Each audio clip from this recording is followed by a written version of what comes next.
something in Maryland that they do with Kunta Kinte? Yeah, they have Kunta Kinte Day? the Roots Festival The Roots down in right. Annapolis. Yeah, they have Yes, that every yes, year. yes. Yeah. Okay. Do you go? Yes. Okay. What do my clients? Yeah, what might they say? Really, but Oh, I have pictures posted. I'm very proud. Okay, good. Okay. So when I tell the story, I point to, do a show and tell. Well, they also make donations to you. And they make, of course, yes. That's wonderful. Yes. So let me now just ask Beverly and Wayne again, your connection, because Tina has a real ancestral connection. You all, it's, something that you decided that you wanted to do. The Gambia, how have the people been there in the Gambia accepting you, and what do you do when you're there?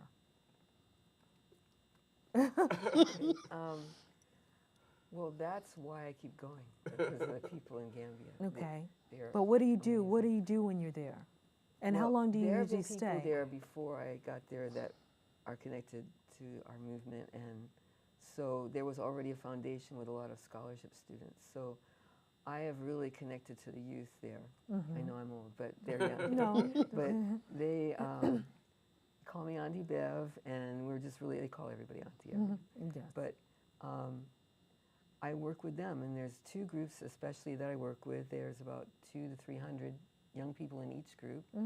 And some of them were scholarship students, but that's how we got connected to them. Okay. And now middle school and senior secondary school are both publicly supported.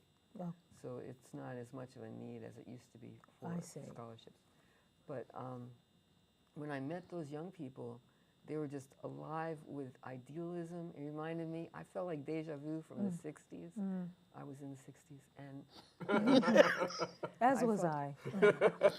I felt like they really wanted to change the world. They didn't have $3 Lassie, which is like, at that time a taxi was $3 Lassie, which is like 20 cents something.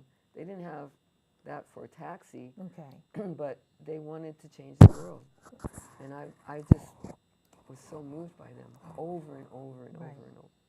Well, Wayne, what I want to ask you then is, how long have you been going there? Since 2001, I believe. 2001. And for you, what was this partnership about and why? Well, the magazine sponsors the Port of Harlem Gambian Education Partnership. Okay. And the partnership we center around community, culture, and education. So like Bev, we also sponsor students. And I forgot, she had 800 years. I think we have maybe 400 because we have less. But our readers online donate money to a particular child. And then they get a letter back from the child. Sort of like the Save the Children or World You can say that if you want to. Thing. Okay. Okay. Sorry. We have our own thing. Yes. And so actually that's how I met you, because we were working with one of the schools there. Right. Claire Muhammad School. Yeah, you're working with Claire Muhammad School, and I had children there who were getting money so that they can go to school, and they were writing letters to your students, and your students were writing letters back to them. And we still try to do those type of things like via Facebook now with some other programs. We also work around culture, and so we have a project called or exhibit called West Africans in Early America, and these are people like Benjamin Banneker, and there's some other people I can't pronounce their names, but a few I can't pronounce their names, but nonetheless they are people who identify as African Americans, but they have identifiable West African heritage or Senegambian heritage, and it's online. We also have it at the Juffery Library. Okay. Juffery Museum near Kunta Kinte's place, and also at a bookstore there. And this is in the Gambia. Right. Okay. And then we also work with community groups. So we've helped build a mosque. I should say our readers help build a mosque because they donate money. And then one of the community groups, they're young adults, real young adults. Okay. They actually do construction. Wow. And so they were rebuilding the mosque, and so we was helping them with funds. And they also helped repair a school roof. And so we even had one of our readers talking to them via Facebook, making sure that they were doing things as good as they could. So we do those type of things to make those connections between Gotcha. Americans and Gambians. Okay. And so that's how I end up knowing Beth, exactly, because her school is very inclusive. And I forget who introduced me to you all, but they were doing things pretty much in the same vein as we were, and they're also working in Gambia. I met Tina because Tina wanted to go to the Gambia with us. Okay. And she was going with us on her first trip. And she acted like she was on her first trip. Well, I'm not sure what that means. well, now she'll go without me. Yes. Yes. And we all end up knowing pretty much the same people because we do work together.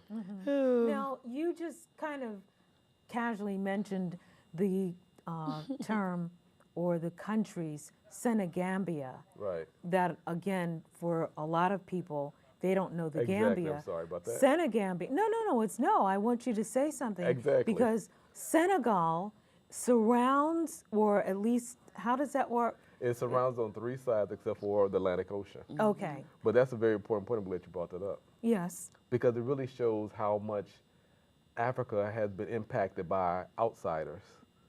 And, you read about the whole immigration issue here in this country, but the same thing is in Europe. The Europeans, just reading the other day, how they're giving the Gambians money so that they will hopefully keep their kids in Senegambia or in Senegal and Gambia. But you look at the problem, was really rooted in the Europeans coming to Africa in the first place. Yes. And I so- get it. Yeah. Right. And so the point is that Senegal and Gambia are built the way they are, or defined the way they are, because Europeans decided, the French wanted, I guess, much of West Africa, and the British said, no, we want the Gambia River. So they carved out a little piece of space for themselves along the Gambia River. So they speak English. Right. All the people around them speak, or their second language is, I'll say their second It's language, French is or- French, or- because their first language is their native language. Wolof, yeah. Yeah. Right. And they have 2 others, different others. governments, and yet you can have a family member that live on this side of the line and a family member on that side of the line. One is educated through an English system, one is educated through a French system, and it causes unnecessary confusion that's not native to the area. It was brought, because of the 1864 rule where the Europeans sat down on this part of Africa like they was having dinner. Yes. That's a really good way of putting it, carving it up as if they're having dinner. Yeah, they were having dinner with Yeah. land. And so the point is And the that people. So yeah, the people. So right now you have 2 countries, basically the same mixture of people, same mixture of languages, same customs, but they're just divided because of arbitrary political lines. So at times you just call them Senegambia because basically it's the same. Right. I mean, well, let me just say this. Where on this planet did God carve it up and make a map? He made no borders. Exactly. He made no watches. His time is from the beginning to whenever we end. And the borders are made by human beings. Right. And so whether it's Senegambia or India and Pakistan or Ukraine and Russia and on, I mean, I love geography, so I'm going to say some things here. But it's just amazing that, yeah, you can walk across the street and that's your cousin and the other one on this side and one speaking French and the other speaking English and whatever else because of the colonial mindset that we are at again. We are living in a time where people are doing similar things or they're preventing people through the immigration issues. It's sort of like, and I'm part Native American. I know a lot of people say, oh, a lot of black people want to say that. No, I have You proof, identifiable, okay? huh? I have proof. But the thing that gets me is how we tend to forget God made human beings. You are Tina, you're Beverly, you're Wayne, I'm me, and on and on. Our blood, it's red. There is no black blood, there is no white blood. Yeah, the we they is If there made up by was. humans. The we they is made up by humans. Exactly. So, And I tell you, one of the experiences I had in Gambia that really hit home, that's really simple. A friend of mine took me from the Gambia, and we went with me to Senegal to catch the airplane. and where do you go? Out of Dakar, Well, in Senegal, or do you go to Banjul? Well, you go to Dakar. I go to Dakar, then Banjul. Okay. She flies now You go right to into Banjul. Banjul? I've done both. Okay. I prefer going straight to Banjul. Okay, okay. Must be a reason. But the thing is, 12-hour drive. Oh, ooh. yeah. So I was just saying that I forgot how we got there, what happened. But nevertheless, he went with me to Dakar, which is another country, and I'm sleeping because I'm so sleepy. And he said, "Hey, there's my aunt." I'm thinking, why is your aunt in Senegal? I'm thinking, oh, dang, it's not this because it's labeled as another country. It's still Right. the same people. Yes, Right. yes. Isn't that something? Yes. Wow. Well, the few minutes that we have left, very few, what is it that each one of you can say is your goal for 2018 to, let's say, 2020 for the Gambia and whatever you may be doing here in America to make that happen? Well, we're Wayne. starting to, we work this year, starting in March, to hopefully build at least one other or two other libraries there. And so we got a guy here in Virginia who's interested in working with us.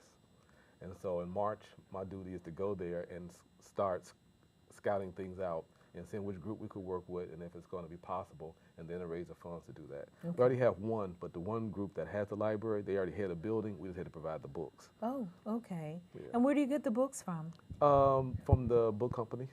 You know, we work because we're a magazine. We have relationships with book companies yeah, already okay. because they want us to review their books. And so we just asked them, hey, if you got some extra books, instead of give them to wherever you give them to us, and you get a tax deduction. We get the books, Wow. and everybody's happy. Well, that's a good thing. So you use what you have to do what you have to do. Okay, yeah. That magazine really worked. Absolutely. Writing, huh? Okay. And Beverly? This year, it seems like we have a pretty large group of young people and some older women coming to Gambia. Every year we bring kids there to do projects with Gambian students. And I emphasize with because one thing I learned also, I have many lessons that I didn't get at first, but got it later, that you can't just go to a country and think you know what they need. They know what they need. So we have to communicate and find out what do they need. And so the young people that I bring, we work with them.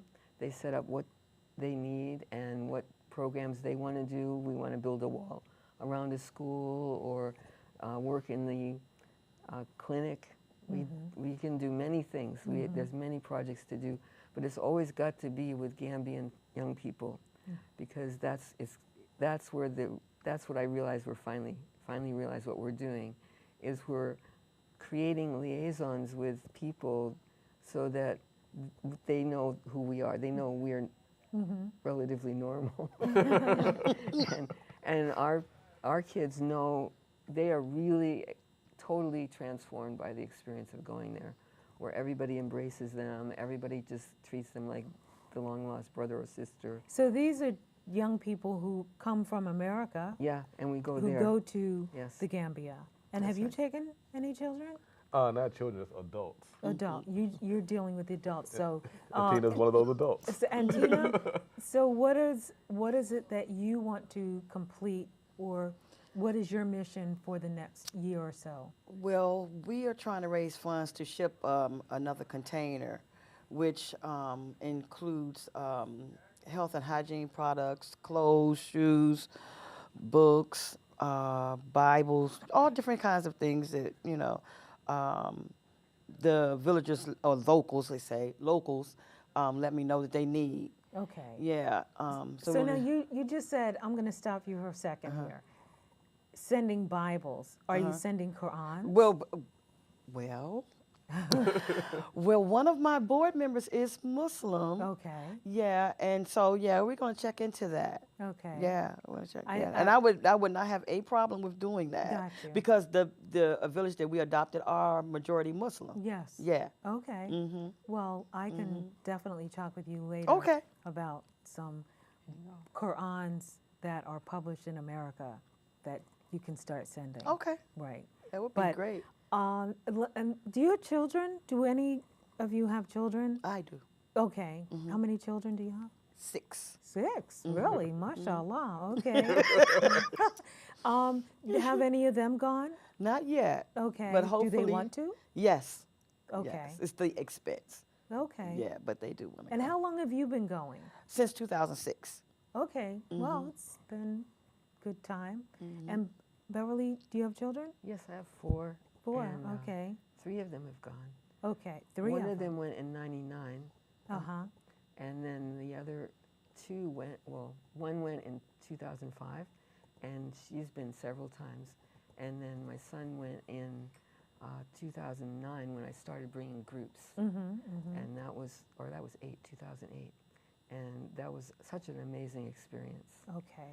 So we've been doing that ever since. So now I think we have about 5 more minutes, and I want to just ask you all, it just came to me as you were saying, Beverly, that you brought 3 of your children.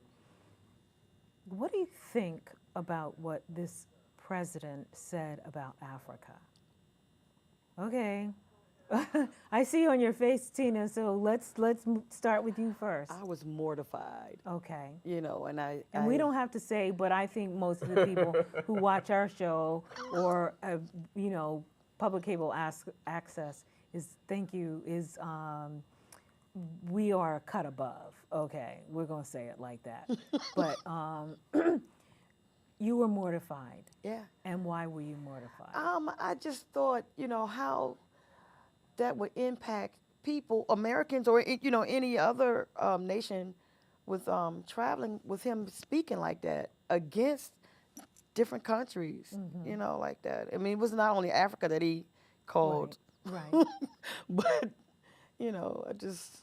But he took the whole continent. Yes. He didn't choose any particular country in terms of Africa. Right. He took the whole continent. Right. And so who knows what he's really thinking or Right. feeling, or the rest of his cabinet and Right. the rest of the people. Right. Beverly, what do you think? It's a stupid comment. It was a stupid comment. Okay.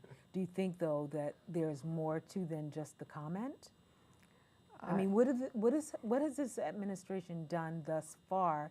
They've been in for over a year for Africa in terms of health, education. We're not talking about military might, okay, which is generally where America is everywhere, military might. No, I tend to stay out of politics pretty much. Like How do you do that? In Gambia and here.